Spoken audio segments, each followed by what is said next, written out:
I actually am a big fan of the Mainstreet in our German park for Lake Forest, but there is just something that felt off to me. And this something is basically, from a bird's perspective, something felt not right as a theme park. So today we're going to tackle this very area and we're going to make a huge change from this basically going to this. And now we go and have that a little bit more structured. And with that, welcome to today's episode. Let's jump into it. And with that, welcome to today's voiceover with also my face in some corner of the video, which I don't know yet where. As promised, the structure is here. We are going to start with this very area where it used to be like a bit of a seating area and like a tiny little garden. But I figured we need a certain backstage access at the very beginning of the main street. So one of the big reasons is we have like a huge main street, but due to the fact that we have a central element, which is the coaster with a bit of a bigger support work, I figured we need much more access points than just at the end of the main street. So for every kind of vehicle, or even if there's like a medical kind of emergency of some sort, you need to have an opening to go right into the backstage area. But also for normal kind of stuff like delivery, maintenance work, blah blah blah. Or eventually in the future, if we get more stuff like, I don't know, maybe at some point parades or like all kind of other interactions. Like, well, I thought someone had suggested lately walking bands, which I found a very cool idea, or even entertainer interactions, like entertainer meeting points or so. This all could very well go together with those emerging from the backstage. So it's also very common to theme parks, so nothing that just came straight out of my mind. But you can see I created this over here with a bit of a raised platform, and the rest then goes into becoming a nice little element for the beginning of the park. It's actually kind of cool, to be honest. And then I figured we need something to really embed that much more nicely. And what we didn't have really is a wonderful new entry building. By that I mean we have the entrance building, which is kind of nice, but there's just like a tiny little kind of information booth to the left hand side, but there's nothing really where you can grab some tickets or information if you don't have them already ordered online, which is very much more common nowadays. But you still need this kind of option to give people a way to order tickets or get some random information, or even like park maps of some sort, or whatever questions they have. So this is this little building we are doing over here, which I'm kind of proud of to how that turned out to be coming at the end of the day. I was using quite a bit of the architecture already given, which makes sense, but it just is a very logical kind of addition to this. And all that work was just done to have a pretty good segue into the actual area, which is going to become the backstage area. And this backstage area is, to be honest, one of my best I've ever built. I obviously have attempted to do backstage areas quite a couple times now, but this one over here turned out to be really cool looking. One thing that also stood out to me is like how good the pathing tool is. Honestly, like there are some subtle inclines here and there, which just should make this whole area feel so much more organic and nice to look at, and just in general so much more engaging in general, because like it's a little tip for you guys. If you want to make your parks look less flat and boring, just create inclines, subtle little plateaus here and there. Make sure there is like a little staircase leading up to a little, like even if it's just half a meter off, just making things break up a little with that like huge pile of concrete of whatnot. Even in our backstage area, we are going to have a bit of height differences here and there to just make things look so much more realistic, because in reality, if you're not in the Netherlands, okay, sorry, that joke is obviously for free always, but everywhere else the world isn't flat. There's always a lot of inclines and stuff that you have to deal with anyways, and you simply never have the budget to completely flatten everything unless you're like Disney or so. But even they have to come around some issues. I mean, in the first Disney park, it was the swamps they had to kind of try to come over, which didn't essentially work in the first go, but that's for a different story. But yeah, essentially you can see this is how the information building at the end looked.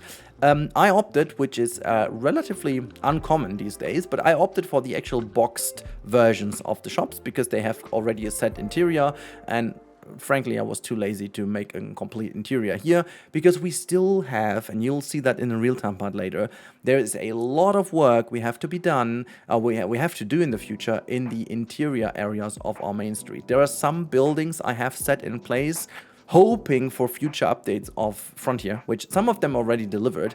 There are 2 buildings which were meant to be a souvenir shop at some point. One souvenir shop we've already done on the opposite side, but there's still another souvenir shop we need to do. There's one restaurant we need to do, and we know we are getting arcades at some point. So there are actually 3 major interiors I will have to work on eventually in the future. So yeah, there's a lot of stuff we need to do, and this is why. A quick little nod here to Mr. Geekism, Yonti. He has been doing a fantastic Mainstreet lately. I even popped into some of his streams, and also I watched this latest episode of him building his kind of huge-ass Mainstreet there. And he did a couple of really nice things, including some displays and advertisements throughout the park. And I thought this is definitely something I do very much too little. And so I opted also for making a kind of glass display over here, where we can put some custom designs for our park in. I do not yet have custom designs, so if any one of you wants to help out for this park, reach out to me in Discord. There's also, by the way, good call, if you want to join a Discord, link is in the description. My Discord is becoming a lot more relevant lately. I have been a lot more active, but there's also a lot more people in it now, a lot of discussions going on, notifications when I'm live, because I've been live streaming quite a lot lately, and this is a much more reliable source than YouTube is these days, because YouTube I figure just doesn't really notify people anymore. So if you are willing, just join me on the Discord and you will also find out a couple of things. Yeah, he also, like Jonty, did all these things. I was really inspired by that, so I went in for that. But if you want to become part of making this park look more alive and actually do some artworks for that, I would be happily have you on board. So just, yeah, hook me up on Discord, send me a message in, yeah, I don't know, do it in Basecamp or wherever.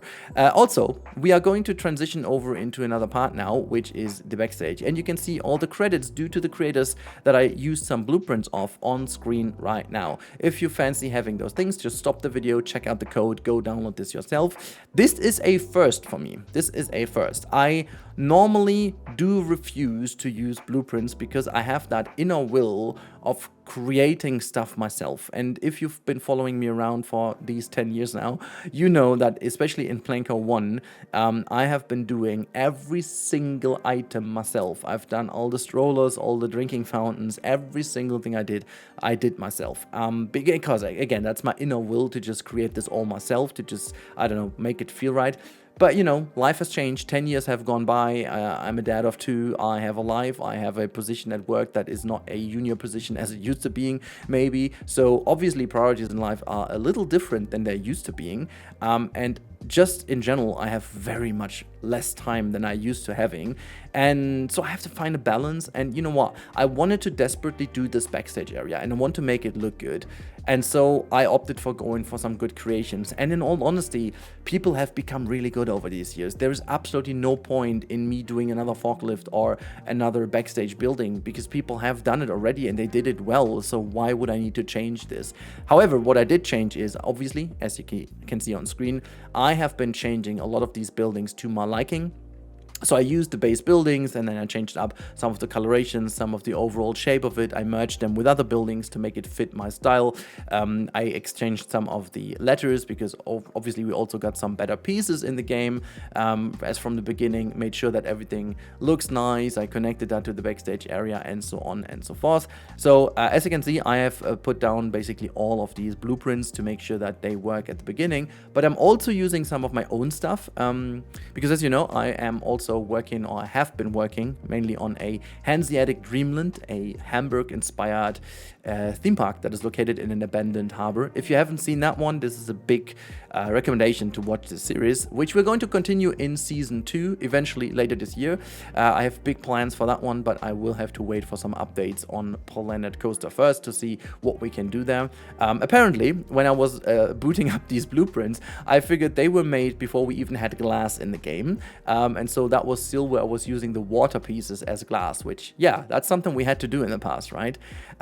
So yeah, I was using my own blueprint here to create like a bit of a nicer looking warehouse. And the reason why I used this one is because it's a bit more detailed, and this is the roadside, and I wanted to not have it so super ugly, like all these kind of gray boxes we are used to having in the Backstage, because frankly you don't really see them. What I did as inspiration, and I suggest you doing the same if you're interested, I went to Google Maps, I went to Google Pictures, and I typed in like theme parks from a bird's perspective. So I had a look at Phantasialand, at Movie Park Germany, Disneyland, and so on from like bird's perspective. And you can also go to Google Images or even Google World at some, or Google Earth it's called.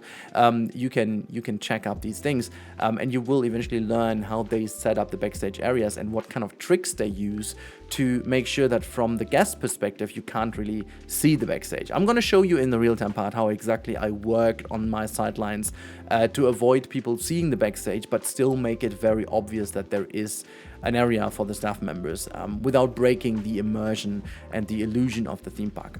Also, what we obviously had to do, we had to change the entrance area dramatically. Now, that was something I completely procrastinated on intentionally. I set this entrance at the very first episode, and I wanted to make sure the looks is right, but I always had in mind we have to completely change the welcome area. And I found this funny because this necessarily is how it would work in real life as well, I guess, There has been this road, which was obviously there already before the park existed, but once a park is built, obviously you change also some road layouts, like either you have to change the existing one, or the entrance is so far off the existing road that you would need to build a new road network. In my specific case over here, it's the first of the two. It's basically changing the existing network. So what you can see over here, I have relocated the main road, and then I have also integrated like a extra kind of parking way, also including a bus lane that is only meant for bus to go to the very entrance where we're going to have a bus stop. So people will be dropped off right at the entrance, but the people with a car or so, they have to park off there. So we are going to build this entrance in a different episode. It's not going to be part of today's episode because, oh my god, there are enough hours that went into today's episode. You will see this change is dramatic over what we've done before. Also, you can see I have only put in a couple of different speed builds in, which are not sped up as much as usually. So I decided to go with the technique I used already in the last episode, which you guys appreciated quite a lot. So we are focusing on some of the elements I did, which is now we are talking about another kind of visible barrier, I should say. This is like one of the bigger borders of the park, which should go and kind of keep the immersion of the park alive, and then yet kind of make sure everything is somewhat separated from the reality outside. So we're putting this huge kind of wall over here that I have established in the other side of the park already as like a main viewing kind of blockades or barrier, whatever you want to call that. But this wall also goes in here where there is the spike of our bike coaster or sidecar coaster, whatever, and this is going to be something that keeps the views from the guest and from the outside onto the coaster, but essentially makes also the coaster feel a lot more engaging because now you've got some more near misses and stuff. And we're also going to make sure that the spike of the coaster itself looks a bit nicer. Anyways, skipping forward, we are then also going to finish off some of the elements, specifically this big warehouse. And I wanted to put a bit more emphasis on this specific warehouse because that is the one thing you do see from the roadside and the one building that is visible to the guests as well, because when the guest will approach to the park, they will essentially see this thing. I guess this is also me just trying to, get a bigger warehouse as another viewing obstacle for the rest of the Backstage. So by having this warehouse over here, which frankly looks a lot nicer than the rest of it, is kind of not giving away too much of the ugliness of what the Backstage is. Even though I don't even know if it's ugly per se, I think there's a certain beauty about these Backstage areas. I'm not sure what that is, but they have a certain appeal to me. And, I've had a couple of people in chat telling me they used to be working at theme parks, and they also said that, like, it's kind of funny because these Backstage areas are, like, most likely very barren and just the pure minimum of what is needed. So as for the staff to, have a recreation area, they maybe have, like, one basketball loop and then a couple of old kind of garden chairs and stuff like that. That's about it. There's, like, no real infrastructure for them, just a couple of things they are using because they necessarily just do some short breaks and then go back to work, and once they're done with work they will eventually just completely leave. But I wanted to kind of account for that and make sure that this backstage area also feels pretty much like a real one would, and that includes also creating like a bit of an area for waste disposal, which, as you can see over here, we have some nice areas where they can drop down some waste, but obviously in just some smaller containers, and they will then be fed into the bigger ones that essentially are already the trailers, that like if a truck comes in, they can just quickly exchange that huge container with a fresh one, and so you have minimum kind of exchange time, and at the same time the trucks can go in and out relatively quickly. As for that, I also wanted to put like another building in here, but I also made sure that with the given structure of the landscape we have over here, I didn't want to flatten this area much more than it already is. I wanted to make sure it still is tucked to that kind of little hillside over here, so the back of it will all be like natural and some trees and stuff. Yeah, anyways, huge step forward, because the work I did after the last part has been super annoying to watch. It's just me fixing a lot of the gaps and putting in a couple of things here and there, making some roofs, putting some decals down, nothing really too fancy looking at, frankly. So I decided to go for some very last additions, and they are, in my opinion, very important, because they make or break how the looks of it are, really. Because you've got so huge areas of just like concrete, you know, to make them look realistic, putting down decals and some elements on the road like dirt or some little pieces here and there just goes a long way to sell the idea of realism, that not everything is like a huge gray slab of concrete or stone. So you can see, with the help of a couple of gutters also here and there, you make these buildings feel a lot more detailed, while you're not really having any details to them. It's just like putting in some gutters, some windows here and there, and the whole building becomes a lot more 3D. And what is really important, to just leverage the power of these small details, because you do not want to make these buildings super detailed. As for the performance, they do absolutely not add anything to the gameplay whatsoever. It's purely for the aesthetics of a theme park. Yet I find them super important to sell the vision of a theme park in this game, but they shouldn't destroy your FPS at the end of the day. So this is why I try to make it look super detailed with the minimum amount of pieces used, and I guess I kind of succeeded. And the same also goes for the ground. I kind of created myself some painting strips over here, as you can see. You can really easily do this with the tool, like use merge and then kind of merge a couple of colors on, and then you can use the advanced move to essentially use the new feature of conform, because when you use the conform terrain style for pathing, you can essentially just drop off these stripes on the ground as if you have like a little pen. The only thing is that it just doesn't work on huge inclines or declines. That is something where you have to really focus on. But anyways, that's been it for the time lapse. I really hope you enjoyed that together with my face. You weren't too distracted by my face. But let's move over into the real-time part without my face, and we're gonna have a look at how this all looks together, because it's simply pretty good looking, I think. Anyways, let's hop over. As for the real-time part, we are going to start in the entrance area. There's a couple of reasons why we're starting here, because I first of all want to show you how it's all from a guest perspective, because eventually that is the immersion we want to keep. So we are standing here at the very new entrance area, so you can see this is where the bus drop-off eventually will be. So you're going to come from over here. There's going to be another pathway here leading on the left-hand side to another crossover there. There's going to be like a guest crossover that you can go all the way alongside this wall over here, which is going to receive like a bit of a plant area, blah blah. This is going to be good, but this might be the first big view. There's a couple of ticket machines and stuff I still want to have in here, but yeah, this is the view you have, and you're actually going to be like naturally just drawn to this view over here, with the tower, with the main street, with the entrance, with the little ticket booth here rounding off the whole thing. You're not really tempted to look too much to the right. There will be a couple more bushes here to also hide away the gray wall. That's something I did put in last minute. So yeah, and then you've got that bit of a nicer looking building here. So that is all in all very nice. And if you imagine a couple more trees in here, a bit more planter work, a bit more nice work, this is all almost like invisible to the guest. But what about if you get into the park? Well, level, this is something we are going to check out real quick.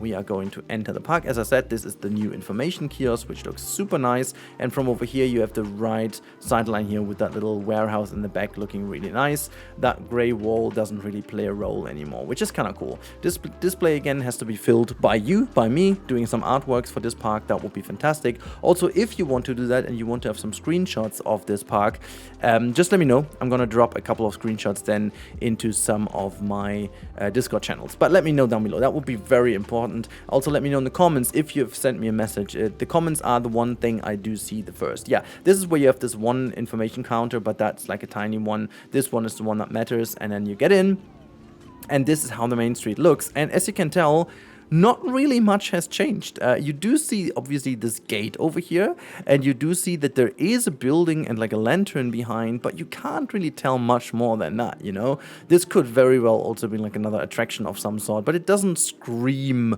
like, you know, it doesn't really scream anything like Backstage or so to you. There's a tiny bit visible of some of the gutters and air ducts and stuff there, but nothing major.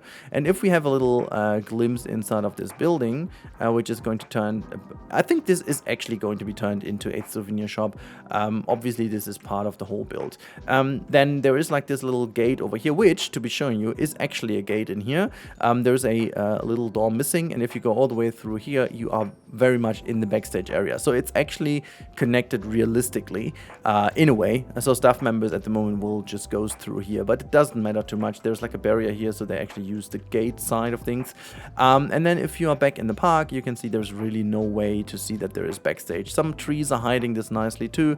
This wall is a little bit higher than the other one, so that you can only see a fraction of it ever so slightly, that there is something and your brain is not completely caught off. And then if you go around that corner, this massive building, which is becoming the arcade eventually, is going to house this area here and is a good block to not view anything. And then there's the second entrance to the Backstage area, which is rounding off our main access to the Backstage. And you can see there's really not much to see from over here either. And if you are going around, you can see this house is just made sure continued all the way until it's necessary, and then you can't see that there is going to be more Backstage. So whatever you're coming from, I can also make sure that we go a little bit off the side here, and from that little bridge, if you look into that direction, you can't really tell any major Backstage buildings. You do actually see the hill in the background, which is kind of cool, but there's no bigger building in the middle, which I focused on. So because that would have been a little pain. If there's like a big warehouse just as a block in the middle, you would have been able to see that from over here. And the same thing is true if we were to go over to the other side completely, because there's like obviously this plateau that you can walk up to, which is the exit of our coaster. And there's still some books floating around over here. Don't mind the books floating in midair. They're magical books. And if we go all the way up, you can see from over here, again, you can see a little bit over here, just ever so slightly. I mean, you can't necessarily get rid of everything, but if I were to put in maybe another tree in the front, this is already something you can't tell. And I'm already thinking, I'm already thinking, this is just what I'm going to show you real quick. Let's get rid of the UI. I'm already thinking that another tree, which essentially needs to go here in the front, would also help to sell the idea. So basically from where we've been just here, if we put another tree in, also, let me just fake that for a moment. If we grab that tree and we're going to bring this over to the other side, we don't even need to make it that big. I think also it will help to just in general make this look all a lot more realistic anyways, because there's a little problem with the trees. And not problem, but maybe we had too little of those. But if we were to do this and then go back and have a look, it's all even so much more hidden, well hidden over here anyway. So we could do that, and also this would give this area here a bit more coziness indeed. So yeah, that actually we're gonna leave it here for the moment being. It doesn't really change too much from the houses anyways, because that tree would have blocked the view anyhow. So yeah, this is actually how it all looks from the ground level. But now let's zoom out. And you can see it's a massive Backstage area, basically mirroring the size of the entire main street. And as you can see, there's like a tiny bit of Backstage in here. That's something I did in the past and will also be here because it needs to be here, and it's well hidden from most of the other sides too. So through trees and stuff, I made sure that you can't really see this backstage building. From this hand side, there is that thing in front. Yes, you eventually see something here. We might paint this in another color, that this makes sense. And then from this side now it's all hidden as well. And from the coaster, I mean, technically you could see it if you look to the left here, but you have to watch this very fast. You know, coaster comes by, you're focused on going into that thing, then the switch track comes over. Ooh, I gotta fix that one over here. And then it goes all the way back to the spike. And then, you know, from over here you can see much more anyway, so you don't need to focus on that. I guess it's, you can't hide everything from every angle, but this is the best I could do. And then you go through here, and yes, eventually from up here, that's gonna be a cool look into, I mean, I think also it is really cool to have that on coasters. I do like it quite frankly on coasters. If I am on these coasters and I do get a glimpse into the backstage, it also feels kind of cool, to be honest. What the heck are you doing here? Why are you even walking in the backstage area? That makes no sense at all. Okay, so why are these people coming? I mean, they would need to go all the way around here. It makes absolutely no sense that you guys are here. It makes absolutely no sense. I haven't fixed this on this side. I did already fix it on this side. There is a tiny stripe of the staff path in between. Same goes for that one. There's also a staff path, and I would need to put this in here too. I could do this relatively quickly. I'm not going to do that right now. I don't want to bother you with it. But yeah, so this is how the backstage area looks. Also, I'm not doing this often, but I have done this also for the nighttime. So if we go to turn at nighttime, you can see I made sure that this is also nicely lit at nighttime with some of the street lights over here, some of the vehicles and some maintenance lights going on here and there. Really love that, you know, really makes this whole area look good. Also, I've done that before I have done Mainstreet, because Mainstreet, as you can tell, is not nicely lit quite yet. There's a lot I need to do, but I want to do this time. I want to make this fully functioning also at nighttime, but yeah, we are quite not there yet. There's like no real spotlights and stuff that we would need. I'm still hoping for Frontier to fix the lighting a little, and that goes with like casting shadows and stuff like that. This would be much more realistic, and this is why I'm holding off of doing that. But yeah, as you can see, a massive amount of work that went into this backstage area, and still not done. These buildings have to be fully finished. I left them open because I'm planning to turn this whole thing into the arcade and the restaurant, and I want to basically also connect those two. So these buildings are interconnected over here, so I have to change a lot of the stuff in between to make these two areas be realistically connected. Whoops, as you can tell. Which is a lot of interior work to be done, and I have to kind of make a nice transition, and so I don't quite know how these buildings will end up looking anyways, and so I will then close them off as soon as I've done that. I guess that makes sense. I have already done a couple of groundwork here for this area eventually. That's going to be finished in and filled in, and also this dark ride where there is also a guest build coming in here, which I'm super excited to show you, but for the moment being, this ride just doesn't do anything. I can't get this to I mean, you can tell the values of this ride. They are so incredibly bad that you will never have one person go onto that ride unless we have a cheat or a mod that will allow people to go on any ride you build anyways. I would need to do a little trick, which I had done in the past. I just connected the queue to this coaster, which isn't done yet, in the background, so it looked like as if people were queuing for this ride, but in reality they were going for the other coaster. I will have to fix this eventually, but yeah, this is nothing I'm going to do right now, and who knows, maybe we are going to get a suspended dark ride eventually, and then this is going to be exchanged. My idea was just to have that incredible location for what we are going to do with this. I can't wait to go on with the rest of it.